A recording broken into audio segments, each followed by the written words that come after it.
Good afternoon, everyone. So I'm Dr. Kinjal Mehta. I'm the Director of Foot and Ankle Service as part of the Orthopedic Department in Changi General Hospital. So today I'll talk a bit about approach and management of ankle sprains. So let's start with the case scenario. I'm sure ankle sprains are very common, and I'm sure all of you have seen them at some point in time, as they happen very commonly, and most of the time they recover without any further sequelae. So the example that I have here is a 25-year-old gentleman who sustained an ankle injury while playing soccer. He describes it as an inversion injury, which means that the ankle went inwards or medially. He was able to bear weight after the injury and as well as when he presented to the doctor. He describes the pain and swelling as mainly over the lateral part of the ankle, which is the outer side of the ankle. Soccer is a very common game that is played by a lot of individuals here, as well as basketball. And these two games tend to have a lot of side-to-side movements in which it is easier to sustain inversion or eversion injuries and sprains of the ankle. So generally on physical examination, there should not be any bony tenderness. This is something to look out for. If there is tenderness over the medial malleolus or the lateral malleolus fibular area, then it is a red flag and a fracture or other more serious injury should be considered. Also, there is usually some swelling over the lateral ankle itself, like what this gentleman had. In terms of tenderness, it's usually over the anterior talofibular ligament, which I will go into details later on. And usually the anterior drawer test and talar tilt test can be done as part of the physical examination. I will also elaborate on these tests subsequently. There should not be any neurovascular deficit in ankle sprain injuries. So we go on to the anatomy of the ankle joint itself. So as you all can see, this is the fibula. And at the lower end of the fibula, we have the anterior talofibular ligament. This is the most commonly injured ligament in an ankle sprain. It goes to the talus, which is represented here. Then we have the calcaneofibular ligament, which goes from the tip of the fibula down to the calcaneum. There is also a posterior talofibular ligament. The tendons that are running here are the peroneal tendons, and they attach, the peroneus brevis attaches to the base of the fifth metatarsal. Usually patients with ankle sprain will talk about pain in the lateral aspect of the ankle. They may not be able to localize it exactly to a point, as it is difficult to do so, but on palpation, if we have anatomy in mind, we should be able to localize it. So what is an ankle sprain? An ankle sprain is also known as lateral ankle ligament injury. The three ligaments that I talked about earlier are the ones that constitute the lateral ankle ligaments. The anterior talofibular ligament, or ATFL, the calcaneofibular ligament, or CFL, and the posterior talofibular ligament. So again, in this picture, in an inversion injury, we can note that it goes this way, and therefore this ligament would be injured, followed by usually the calcaneofibular, and most of the time the posterior talofibular ligament is not involved. As we went through the, the case scenario, in history there are a few salient points that we would want to look out for. One is that classically it's an inversion injury. So as seen in this model, as it inverts, inversion, it can stretch out the lateral ligament complex, and therefore they can be injured. Usually there is pain and swelling which is worse over the lateral side as compared to the medial side, and they may have difficulty weight bearing.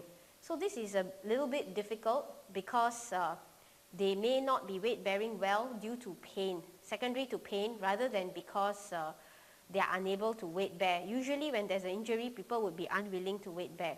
However, they should be able to still limp and hobble into the clinic. Usually with a fracture or a more serious injury, the pain is more severe such that they may not even be able to put any weight or step down on the foot. The first 3 points are more for acute ligament injuries. For patients who've had ankle sprains recurrently, they may have more severe ankle ligament injuries, in which case even minor injury will cause them to have sprains. As they progress, initially it may be related to sports, like for acute injury.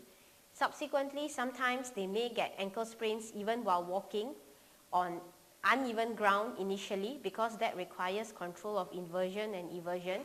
And subsequently, in very severe cases, they may sustain ankle sprains while walking on even ground.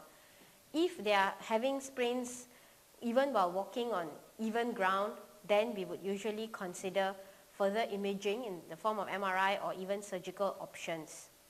At the same time, ankle ligaments also have a proprioceptive function. So when they do have recurrent ankle sprains, it does result in some neuromuscular injury, and they may feel that they are not able to balance, which is another way of them expressing their instability. So in terms of physical examination, as we did go through earlier on, the tenderness is basically anatomical palpation and tenderness over the area that is injured. I will go through the anatomy on the surface anatomy on the lateral side of the ankle, so that when you are palpating the lateral side, you would know what you are looking out for. The other important thing is to ensure that there is no bony tenderness. And things that we should not miss would be syndesmosis injury, which is a high ankle sprain, as well as Achilles tendon rupture. I'll go a little bit into it at the end. So this is the surface anatomy of the ankle joint on the lateral side itself. This is the fibula, this would be the tibia, and this is the talus. This is where the ATFL would be. This in purple is the CFL. The syndesmosis is between the distal tibia and fibular region. And this would be the peroneal tendons. So if someone is complaining of pain in this region, by palpating all these structures, we would be able to pinpoint the area that is injured, because that will be the area with the most tenderness. A high ankle sprain or syndesmosis injury can easily be mistaken with an ATFL injury, because as you can see, they are both fairly in close proximity, and it's sometimes difficult to localize. Other things that should be excluded would be, as mentioned earlier, in terms of fractures, fibular fracture, as well as fifth metatarsal base fracture. If they are having a Achilles tendinopathy or Achilles tendon rupture, it can present very similar to a sprain, as they would say they may have twisted their foot, or they sudden onset of pain and swelling. Again, in the initial period, the pain may not be able to be localized, and they would be able to weight bear and walk, however, with a limp. So we come to the special tests to diagnose lateral ankle ligament injury. So the test that is most commonly done, and I do note that some of you may be doing that, would be an anterior drawer test. It is basically used to determine damage to the anterior talofibular ligament. It is mainly for the ATFL, which is the most commonly injured lateral ligament. So a hand is used to stabilize the tibia, and the second hand is used to hold the calcaneum and push it anteriorly. A positive test occurs when the foot slides forward or makes a clunking sound. I would suggest that it's important to compare it to the contralateral side, because every patient is different, and it would be difficult to determine what is normal for a particular patient, as some may be more flexible than others. So usually if you compare it to the other side, and if there is a difference, then you can suspect a lateral ankle ligament injury. If they presented very soon after an injury, like within the first or second day, they may have a lot of swelling and may be fairly apprehensive to be able to do the test. In which case, I would say palpation would be the best way to exclude other more serious or sinister diagnoses. So in this case, this is a fairly severe case where you can actually see a dimple forming when the foot is pulled forward. Usually I would recommend to do it this way. Ideally, the patient should be sitting with the knees bent so that they are relaxed at a level that is higher than the person who is examining. The other test that can be done easily in the clinic setting would be a Taylor tilt test. Actually, the Taylor tilt test can be used for both inversion as well as eversion injuries. So with the foot at 90 degrees, you try to invert the calcaneus and see how much inversion the patient can achieve. If it is, again, when compared to the contralateral side, if the inversion is excessive or increased, then you would suspect mainly injury to the calcaneofibular ligament. As I mentioned earlier, it's rare to have an isolated calcaneofibular ligament injury. Usually it goes together with the ATFL, although it's never just that, it can never happen. For eversion, you can use it to test for the deltoid ligament, which is on the medial side. So this is an example of how it's, done. So you would stabilize it and see how much inversion you can achieve, again comparing it to the contralateral side. So in terms of, there is a staging or grading for lateral ankle ligament injuries or ATFL injuries. Clinically, you can try and see what you can determine. Again, there is no hard and fast rule.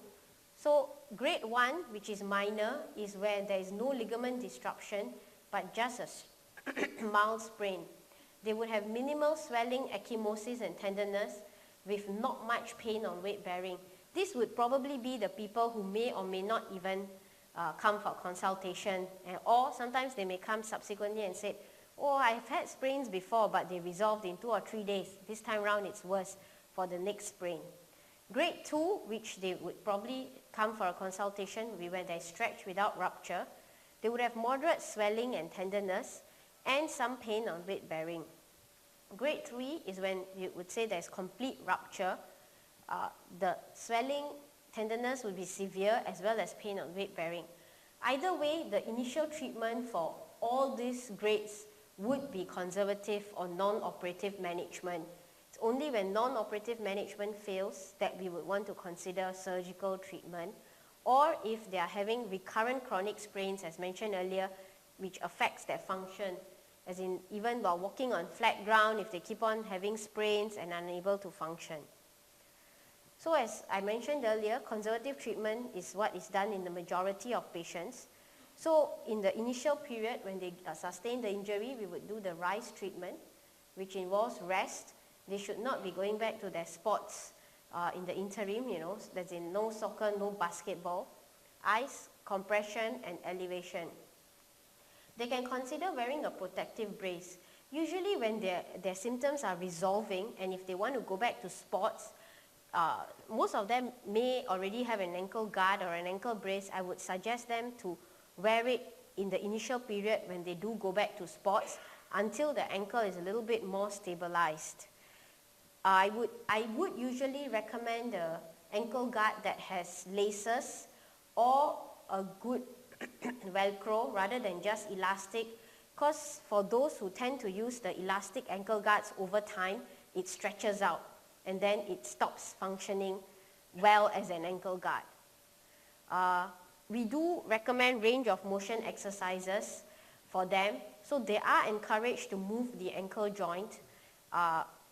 Previously, I think there was a school of thought that said that immobilizing them in the acute phase would be the better option, but nowadays if the diagnosis is clear for that it's an ankle sprain, then we would not be immobilizing them but allowing range of motion exercises. They can consider going for physiotherapy, where the aim is to strengthen the peroneal tendons, which actually are everters of the foot. So if the peroneal tendons are strong enough, they would help to stabilize the ankle joint. As mentioned earlier, the lateral ankle ligaments do have a proprioceptive function. Therefore, in order to improve proprioception, they can do wobble board exercises and balance training. However, of course, if the patient already has a balance issue, care should be taken when they do a wobble board, as they can injure themselves. This is an example of a wobble board. They can do isometric exercises against an immovable object. So nowadays, a lot of people have resistant bands. So usually, that's what we would recommend, to do dynamic resistive exercises using resistant bands, because that will help to strengthen the peroneals. So if they want to go back to sports, usually I would recommend that they go back to things like cycling, which doesn't actually have much side-to-side movement, swimming. So as they progress back to sports, to start off with these sports initially, then when they go jogging, initially to jog on flat ground rather than uneven ground or slopes, and to progressively increase to jogging on uneven or sloped ground, and then to progress on to games that like soccer, basketball, that have more inversion-eversion activities. So if it's a very severe ankle sprain, the main thing is if fractures cannot be excluded, then they should be referred to the emergency department, because then an x-ray may be required, or an x-ray can be done in the outpatient setting as well to exclude fractures. That would be the main thing. Like I mentioned earlier, crutches, some people believe in giving crutches just for some comfort, but you would allow weight bearing as tolerated. So if it's a young patient in 20s or 30s, usually it's not required. And cast boot, again, most of the patients I think will not require crutches or a cast boot, and just an ankle brace and a range of motion exercises would be the better option. So there's these Ottawa rules which were made, which have a 98% sensitivity for fracture, and they were made to decrease the number of radiographs that are ordered for people with ankle sprain. Essentially, right, the Ottawa rule, what they mention is here, that an x-ray is required if there is bony tenderness, and because the fibula and the fifth metatarsal are commonly injured and on the lateral side, these are the two bones that they mainly talk about. And again, if they can't bear weight at all, again, this is subjective, because pain would also cause them to have difficulty in weight bearing. I would say that if a severe ankle sprain is suspected, then you can consider doing an x-ray just to exclude fractures. So we go on to surgery. I'll just touch a little bit on surgical management just for completeness sake. Again, it's mainly for chronic instability, as mentioned. Acute repair is never done nowadays unless there's an open laceration or an injury, like a cut to the tendon. Otherwise, it's always chronic instability, where they would present with recurrent ankle sprains, difficulty even walking on flat ground or uneven ground, and a sense of losing their balance and the ankle giving way. Some of these individuals would have tried physiotherapy, wearing an ankle guard, and if it still fails, then we would consider surgical management. Again, they should be young and active individuals. The surgery of choice is usually a modified Bostrom-Gold reconstruction, in which we reconstruct the ATFL and CFL and then reinforce with the inferior extensor retinaculum over the area. It can be done with or without suture anchors, and nowadays there are also mesh available. So coming to what should not be missed, I would say number one on the list would be an Achilles tendon rupture. I have seen cases before where Achilles tendon rupture was somehow dismissed as ankle sprains because they would present with pain, swelling, no bony tenderness, patient would be able to weight bear. Then over time, usually the pain does resolve because the body does heal. However, they would continue to walk with a limp because they would have a bit of weakness in plantar flexion. Whether the weakness in plantar flexion, usually it does result in some functional deficit, and how much it affects the individual depends on the functional level. If it's an older individual, some of them find that they can, it's not a big deficit and they're okay with limping. But for younger individuals, it may be quite significant. In terms of history, the classic history is where they say that they felt somebody hit them from the back of the ankle, but when they turned around, there was nobody there. Sports in which it's quite commonly seen, I would say badminton is one sport because they do tend to jump. Of course, any sports, I've seen it in soccer and basketball as well, an acute Achilles tendon rupture. The other thing, if someone has Achilles tendinopathy and pain over the area, we would advise not to give HNL into the tendon itself, because that may increase the risk of getting a rupture, especially in older individuals. And then as mentioned earlier, other things to exclude would be ankle fracture as well as fifth metatarsal base fracture. Syndesmosis sprain, like I said, it is difficult to differentiate, but in the end, if they do have a minor sprain, minor high ankle sprain, it can also usually resolve with rest, with RICE treatment, decreased weight bearing, and not going for sports. If it does end up as a chronic pure syndesmosis injury, again, surgical option is there, but it's much less, syndesmosis injuries are much less common than lateral ankle ligament injury. So we would usually go for that. It's more likely to be a lateral ankle ligament injury. Thank you.